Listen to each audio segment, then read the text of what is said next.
하더라. 아멘. 오늘 말씀의 제목은 이 책을 먹으라입니다. 지금까지의 요한복음의 내용을 한번 생각해 볼 필요가 있겠습니다. 전체 숲을 봐야지 우리가 보고 있는 나무의 위치를 정확하게 볼 수 있습니다. 먼저 1장에서 예수 증인으로 인해서 밤모섬에 갇힌 사도 요한이 주의 날에 영광의 주님을 뵙는 장면이 나오죠. 인자와 같은 이가 7 촛대 사이를 거니시면서 그 해처럼 밝은 얼굴로 자신을 보시는 그 모습을 보게 되죠. 그리고 2장과 3장에서는 아시아에 있는 7 교회에 보내는 편지들이 나옵니다. 에베소, 서머나, 버가모, 도아디라, 사데 빌라델피아, 라오디기아 교회입니다. 그리고 4장과 5장에서는 요한이 성령의 감동으로 하늘로 올라가서 보좌에 앉으신 분과 보좌에 앉으신 이의 오른손에 있는 두루마리 책, 이 세상을 심판하시고 구원하시는 그 구원 계획이 담겨있는 두루마리 책입니다. 그리고 그 책을 취하시는 어린 양을 보게 됩니다. 6장에서 8장까지에서는 어린 양이신 우리 예수님께서 거기 보면 일찍이 죽임을 당했던 어린 양이라는 표현이 나왔어요. 죽임을 당했는데 살아나신 거죠. 당연히 우리 예수님입니다. 우리 예수님께서 그 두루마리 책의 7 봉인을 차례로 떼시자 흰말, 붉은 말, 검은 말들이 차례로 나오면서 하나님의 심판이 이 세상 가운데 집행되는 것이 나옵니다. 그리고 8장과 9장에서는 7번째 봉인이 떼어지자, 그러니까 그 두루마리 책의 봉인이 한 번 떼어지고 또 2번 떼어지고 5번, 6번까지 떼어지고 이제 마지막 한 번 남았죠. 그 7번째 봉인을 딱 떼자 잠시 하늘에 침묵이 흘렀습니다. 한 30분 정도 고요한 침묵이 흘렀어요.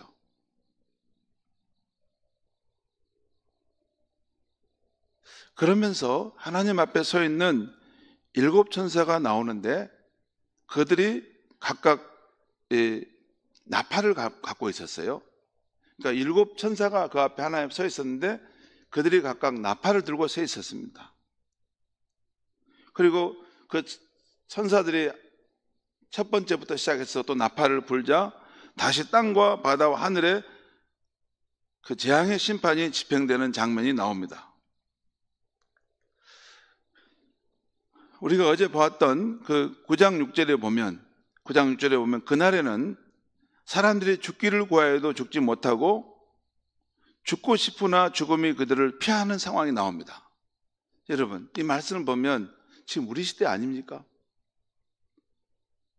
사람이 오래 살아서 너무 삶이 힘들어서 죽고를 싶은데 죽지 못하는 상황이에요. 여러분, 그런 거 안 봅니까? 정말 이런 삶 너무 힘든데, 그래서 여러분 일찍 고독사 막 하지 않습니까? 우리 시대가 지금 그런 시대입니다. 죽고 싶지만 죽지 못해가지고 막 길게 살고 있지 않습니까? 그리고 죽고 싶지만 죽음이 그들을 피한다는 것이에요. 살아내야 된다는 것이죠. 여러분, 하나님 믿는 신앙을 지켜가면서도 이런 삶도 마지막에 순교하는 것도 귀하지만 이게 보면 죽고 싶지만 못 죽는 불신자의 삶이 있는 거예요. 더 놀라운 것은 요한계시록 9장 20장 21절에 어제 보았던 것인데, 그런 무서운 재앙이 임하는데도 사람들은 회개하지 않고 오히려 더욱 우상에 절하고 악해진다는 것입니다. 여러분, 이런 말씀을 들으면 그냥 먼 이야기처럼 들은 것처럼 나랑 무관하구나. 아닙니다. 우리가 살고 있는 이 세상을 깊이 꿰뚫고 보면 그렇게 살아갑니다. 사람들이 그렇게 살아가요. 여러분, 철저하게 하나님이 없습니다. 하나님이 없어도 번영과 풍요의 삶을 살기 때문에 하나님을 인정하지도 않고 믿지도 않습니다. 그것이 우리가 사는 이 세상의 본질입니다. 여러분, 우리도 인간이기 때문에 인간과 인간 사이에 서로 화목하고 서로 사랑하고 교제하지만 또 인간과 하나님과의 관계가 있는 것입니다. 그런데 우리는 하나님을 경외하고 그 인정하고 하나님이 지으신 세상에서 사명을 생각하고 살아가지만 절대 하나님을 인정하지 않습니다. 하나님이 어딨냐? 하나님 없는 인간의 왕국을 세워가는 그런 사람들이 가득한 또 세상입니다. 양면성이 있다는 걸 놓쳐서는 안 됩니다. 하나님이 아닌, 여러분, 우상을 섬긴다는 것은 다른 게 아닙니다. 하나님 아닌 다른 것, 자기 마음속에 삼아놓고 두는 우상이 있다는 것입니다. 그 우상의 본질 중에 가장 중요한 것은 자기 자신입니다. 가장 무서운 우상은 제가 볼 때는 돈보다 자기 자신이에요. 자기 자신을 위하고 자기의 배를 채우고 자기 자신의 행복을 위하고 자기 자신의 왕국을 세우기 위해서 사람들은 살아갑니다. 그것은 하나님이 없는 것입니다. 거기에는 갈망가 있고 무척 부단한 노력이 있지만 자기의 왕국을 세워가는 것에서는 진정한 평안과 만족과 행복이 없는 것입니다. 뭔가는 열심히 사는데, 뭔가는 죽으라고 사는데 이게 과연 진짜 사는 것일까 하는 그곳을 향해서 달려가고 있는 것입니다. 하나님께서 탁 그 영혼을 머리를 쳐서 깨우쳐야만이 내가 사는 길이 아니라 죽는 길로 지금 달려가고 있었구나 하고 돌아오는 것입니다.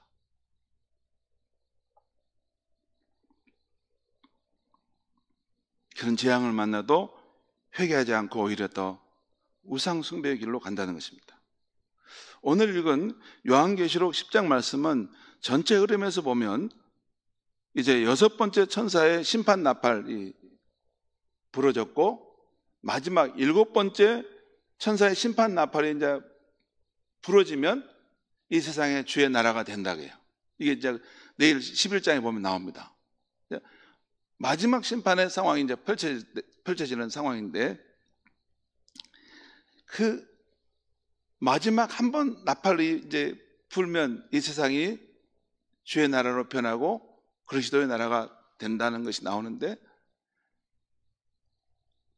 이 심판의 상황에서 잠깐 멈춥니다.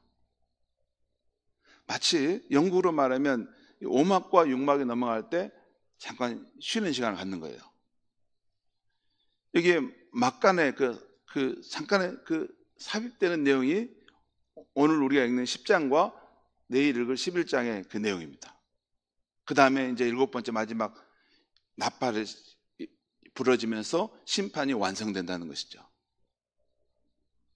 오늘 말씀의 내용은 이 심판이 지연되고 있다는 것과 하나님의 뜻이 다시 한번 계시되고 있다는 것, 그리고 사도 요한이 새로운 사명을 받는 장면이 나옵니다.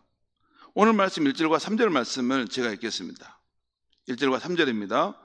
내가 또 보니 요한이 다른 장면을 또 보았다는 것입니다.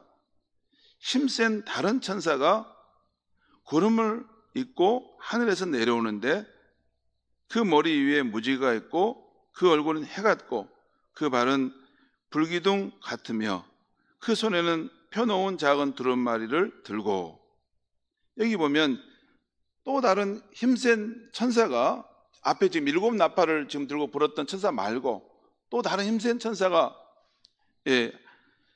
구름을 입고 하늘에서 내려온다는 것입니다. 그 머리 주변에는 무지개가 펴져 있고 그 얼굴은 해처럼 밝고 그 발은 불기둥 같은데 그 손에는 펴있는 작은 두루마리 책을 들고 있었다는 것이에요.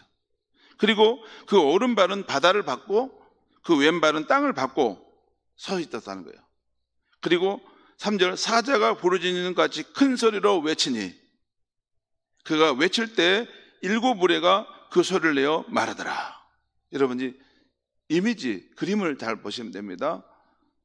이 사도 요한이 또 다른 장면을 봤는데 아주 힘센 다른 천사가 구름을 입고 하늘에서 내려오는데 그 머리에 무지개가 있고 그 얼굴은 해처럼 밝고 그 발은 불기둥 같은데 그 손에는 펴있는 두루마리 책을 들고 그가 서 있는 곳은 한쪽은 바다고 한쪽은 땅을 받고 서 있다는 것입니다. 그리고 사자가 부르짖는 것까지 큰 소리로 외치는데 그때 우레소리가 그 세상 가운데 크게 울려 퍼지더라는 것입니다.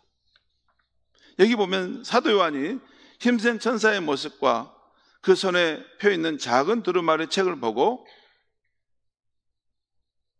그 천사가 크게 외칠 때 나는 7 우레소리를 듣는 것을 볼 수 있습니다.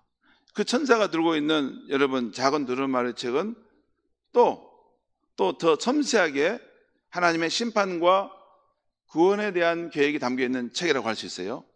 그게 집행돼야 된다는 거죠.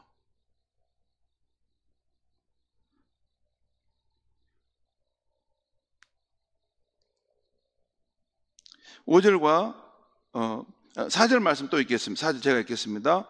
7 우레가 말을 할 때에 내가 기록하려고 하다가 곧 들으니 하늘의 소리가 나서 말하기를 7 우레가 말하는 것을 임봉하고 기록하지 말라 하더라.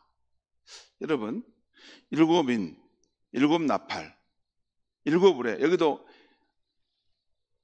그 힘센 천사가 사자처럼 외칠 때 이 우레소리가 7번이 꽝꽝꽝 나면서 그게 사람이 듣는 어떤 음성으로 들렸다는 것이에요.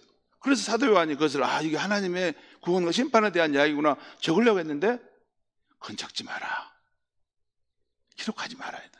무슨 말씀이냐면 여러분 하나님의 이 구원과 심판에 대한 그 경륜에 대한 것을 어떤 부분은 하나님이 알려주시지만 어떤 부분은 감춰두신다는 거예요. 여러분 인간이 다 알 수 없습니다. 전능하신 하나님께서 하시려고 하는 일을 때로는 이게 다 설명해줘도 알지 못하기 때문에 감춰둔 것도 있고 또한 아직 때가 안 되기 때문에 감춰둔 것도 있는 것입니다. 그건 기록하지 마라. 5절부터 7절까지 말씀 또 보겠습니다. 내가 본 바 바다와 땅을 밟고 서 있는 천사가, 앞에 그 힘센 천사가 오른발과 왼발이 바다와 땅을 밟는다겠죠. 바로 그 천사가 하늘을 향하여 오른손을 들고 이렇게 외친다는 거예요. 맹세한다는 거예요.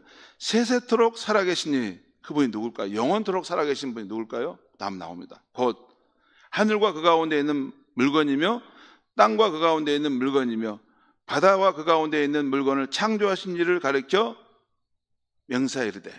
여러분 세세토록 계시는 분이 지난 2주 전에 제가 뭐라고 말했습니까? 자존자 하나님입니다. 스스로 존재하시는 분이고 모든 것을 시작해 하신 분이에요. 그리고 모든 것을 끝내시고 또한 영원히 계실 수 있는 분이세요. 그 자존자 하나님입니다. 그분은 영원히 계신 분이에요. 사람들은 하나님에 대해 생각할 때 너무 이게 인간적인 수준으로 생각하는 것 같은데 아닙니다. 그분은 우리가 존재하기 전에도 계셨고 우리가 존재하지 않을 때도 계실 수 있는 분이십니다. 그리고 이 세상 모든 만물에 시작하라 하고 시작을 일으키신 분이십니다. 그 힘센 천사도 그분 앞에 두려워 떨면서 뭐냐면 맹세하여 이렇게 이르되 지체하지 아니하리니 라는 말이에요.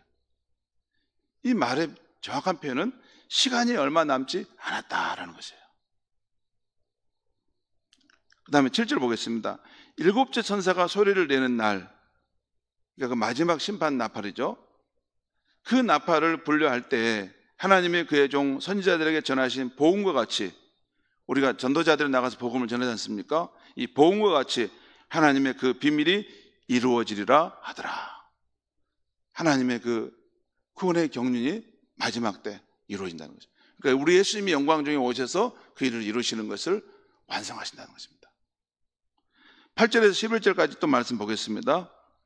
하늘에서 나서 내게 들리던 음성이 또 내게 말하여 이르되, 또 하늘에서 음성이 들려왔다는 거예요. 내가 가서 바다와 땅을 밟고 서 있는 천사의 손에 펴 있는 두루마리를 가지라 하기로, 그 힘 있는 천사가 서 있지 않습니까? 그 손에 두루마리를 가지라는 것입니다. 9절, 내가 천사에게 나아가 작은 두루마기를 달라 한즉 천사가 이르되 갖다 먹어버리라. 내 배에는 쓰나 내 입에는 꿀같이 달리라 하거늘 내가 천사의 손에서 작은 두루마리를 갖다 먹어버리니 내 입에는 꿀같이 달아 먹은 후에는 내 배에서는 쓰게 되더라. 11절 그가 내게 말하기를 내가 많은 백성과 나라와 방언과 임금에게 다시 예언하여야 하리라 하더라. 그 두루마리, 그 생명의 책을 먹은 후에 너가 다시 그 많은 사람들 앞에 나가서 이 복된 소식을 전해야 된다라는 것이에요. 이 심판의 소식을 전해야 한다는 것입니다. 성도 여러분, 여기 요한이 그 두루마리 책을 갖다 먹을 때 그 입에는 꿀같이 달지만 먹은 후에는 그 배에는 쓰게 되더라. 이 말씀이 어떤 뜻일까요? 이 말씀이 굉장히 중요합니다. 여러분들도 입에는 다는데, 꿀처럼 단데 그 먹고 난 후 배에는 쓰게 되더라. 이렇게 되는 이유는 복음의 말씀이 갖는 양면성, 곧 구원과 심판의 성격 때문인 것입니다. 그러니까 사도 요한의 입에 단 것은 복음의 말씀이 그에게 주는 구원의 기쁨과 위로와 소망이라면, 반면에 그 배에서 쓴 것은 그 말씀이 담고 있는 심판의 엄중함과 또 그 복음을 선포해야 하는 전도자의 고난과 어려움을 의미한 것입니다. 성도 여러분, 성경의 복음의 말씀이 이 세상을 향해 들어갈 때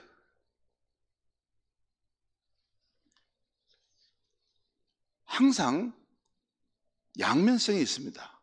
그 양면성은 구원과 심판이라는 양면성입니다. 이것을 잊어서는 안 됩니다.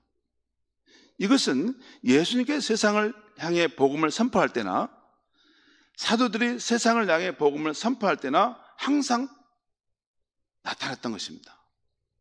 신약 성경에 나타난 예수의 복음 선포를 보면 하나님의 나라가 임했으니 회개하고 복음을 믿으라는 것이었습니다.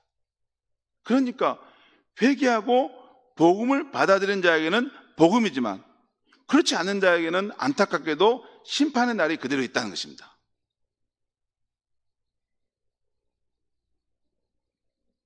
회개하고 받아들인 사람은 복음이에요. 그럼 회개하지 않고 안 받아들이고 그냥 계속 있는 사람은 자기 길로 가고 나 그런 거 나 필요 없어. 그렇게 가려는 사람은 어떤다는 거예요? 그대로 심판이 있다는 거예요. 남겨져 있다는 거죠. 그날이 온다는 것입니다. 사도 바울의 서신을 봐도 그리스도의 복음과 십자가의 복음이 세상에 꿰뚫고 들어올 때 구원과 심판의 양면성이 분명하게 나타납니다. 고린도후서 2장 15절 16절에 보면 들어보십시오. 우리는 이 전도자인 우리는 구원받은 자들에게나 망하는 자들에게나 하나님 앞에서 그리스도의 향기니, 우리는 그리스도를 전하는 향기라는 어떤 냄새라는 거예요. 이 사람에게는 사망으로부터 사망에 이르는 냄새요, 저 사람에게는 생명으로부터 생명에 이르는 냄새라는 거예요. 이 일을 누가 감당하려? 아무나 이 전도적 사명을 감당할 수 없다는 것입니다. 그리고 고린도전서 1장 18절에 이런 말이 나 들어보세요. 십자가의 도가 멸망하는 자들에게는 미련한 것이요 구원을 받는 우리에게는 하나님의 능력이라. 여러분 교회 다니고 예수를 믿으면서 어정쩡하게 중간에 이렇게 위치하고 어정쩡하게 양다리 거치면서 뭐 된다, 그것은 우리의 생각입니다. 우리 인간의 생각입니다. 우리 인간의 생각대로 되는 것은 아닙니다. 절대 그렇게 하시다가 아주 큰 어려움 당하면 안 됩니다. 성경에서 하나님의 말씀하시는 것을 정확하게 기준을 삼아 우리 신앙을 거기에 털을 쌓아가야 되는 것인데, 성경은 분명히 말해요. 이 예수 그리스도 십자가의 도가, 이 복음이 멸망하는 자에게는 미련한 것이지만 구원을 받는 우리에게는 하나님의 능력이라는 양면성이 있다는 거예요. 또한 우리는 십자가에 못 박힌 그리스도를 전하니 유대인에게는 거리끼는 것이요 이방인에게는 미련한 것이로되 오직 부르심을 받은 자들에게는 유대인이나 헬라인이나 그리스도는 하나님의 능력이요 하나님의 지혜니라. 여러분, 제가 제일 답답하고 어려우신 사람이 교회에 와서 이제 신앙생활 오래 되면 경륜이 쌓여가지고 직분을 얻는데 교회의 본질이 뭔지를 잘 모르시는 분들이 가끔 있습니다. 너무 힘듭니다. 교회의 본질은 예수 그리스도의 복음을 세상에 밝히 드러내면서 사람들에게 그 구원과 생명을 얻도록 존재하는 것이 교회가 있는 이유입니다. 늘 내가 말씀하지만 학교가 있고 회사가 있고 병원이 있고 경찰서가 있으면 각자의 역할이 있지만 교회가 이 세상 한복판에 있는 것은 예수 그리스도의 그 생명의 복음을 통해서 사람들의 영혼을, 하나님 없는 심판의 길을 가는 그 생명들을 구원하고 영원한 생명을 주는 것이 교회가 존재하는 이유인 것입니다. 그래서 우리가 하나님의 말씀을 배우고 양육을 받고 준비돼서 복음을 전하는 삶이 교회에 가장 생명력 있는 것입니다. 그것이 교회가 가장 존재하는 힘이고 교회가 아름다운 모습인 것입니다.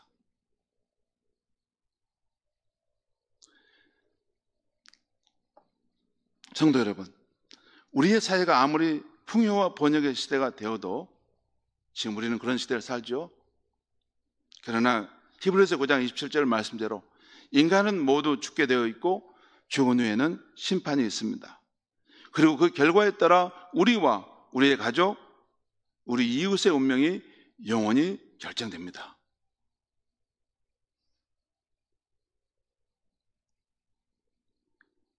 그래도 아직은 구원의 날이 남아있고 아직은 은혜의 날이 남아있는 것입니다.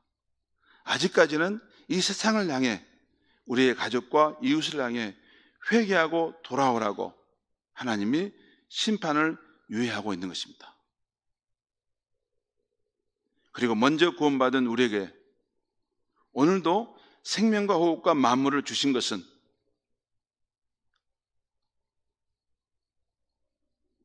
우리도 하나님과 함께 그들을 천국 백성이 되도록 인도하라는 뜻이 있는 줄 믿습니다. 여러분, 우리 성도님들이 꼭 잊지 않았으면 좋겠는데 우리가 죽은 후에 그 영원한 생명을 얻는다는 것을 너무 관념적으로 생각하시는 것 같은데요. 그 영원한 생명은 하나님과 깊은 인격적인 교제의 삶과 함께 실제적으로 영원히 사는 삶인데 우리가 여러분 인생을 사는 건 몇 년 삽니까? 100년 살죠. 100년 살아요. 그런데 하나님이 예수 그리스도에 약속하신 그 삶은 영원히 사는 생명입니다. 그 생명은 500년, 1000년, 만년, 10만 년 그 이상입니다. 거기에 비하면 우리가 사는 이 100년의 삶은 찰나 중에 찰나 같은 삶입니다. 그리고 이 땅의 생명과 호흡을 가지고 사는 동안 하나님이 우리를 구원하시기 위해 보내신 예수님에 대해서 우리가 어떻게 반응하느냐에 따라서 그 영원한 삶이 결정된다는 것입니다. 어찌 그것이 작은 일입니까?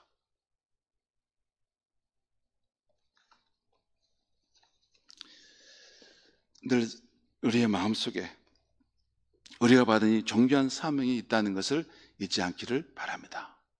기도하겠습니다. 하나님 아버지, 우리는 이 세상에 살다가 보니까 마치 인간들 사이에 서로 살고 서로 풍요와 번영의 삶을 사는 것, 이것이 마치 전부인 것처럼 생각하고 이 세상에서 모든 것에 삶을 바치며 살아갈 때가 많습니다. 하나님 아버지, 우리 인간도, 이 국가도, 민족도, 아니 거대한 문명도 아무리 많아도 1000년이면 다 쇠약하고 사라집니다.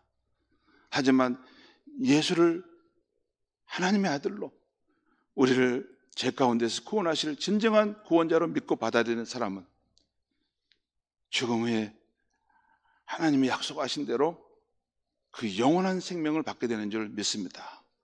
하나님, 그 운명이 결정되는 시간이 우리가 생명을 얻고 호흡하는 이 시간 속에 있다는 것을 알고 하나님, 우리의 가족과 이웃들, 주님, 우리가 이 생명의 복음을 전하는 일을 주님 가벼이 여기지 않게 하여 주시옵소서. 주님, 때를 얻든지 못 얻든지 우리 믿음의 선진들이 이 하나님 나라 복음에 자기의 가장 최상의 가치를 두고 살았던 것처럼 우리의 교회와 우리 공동체가 그렇게 살게 하여 주시옵소서.